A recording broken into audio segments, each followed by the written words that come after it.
नमस्कार। आप सभी का एक बार फिर से स्वागत है हमारे जड़ी बूटी केंद्र में। तो ये जो आप सामने फूल देख पा रहे हैं, ये आज के ज़माने के डेटॉल और सेवलॉन से कई गुना कारगर एंटीसेप्टिक दवा है और इसे आप कटने, छिलने, घाव आदि पे इसका इस्तेमाल कर सकते हैं और इसकी पत्तियों को दवाई के रूप में इस्तेमाल किया जाता है।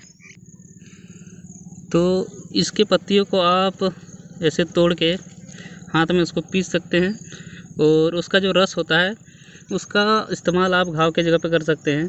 ये काफ़ी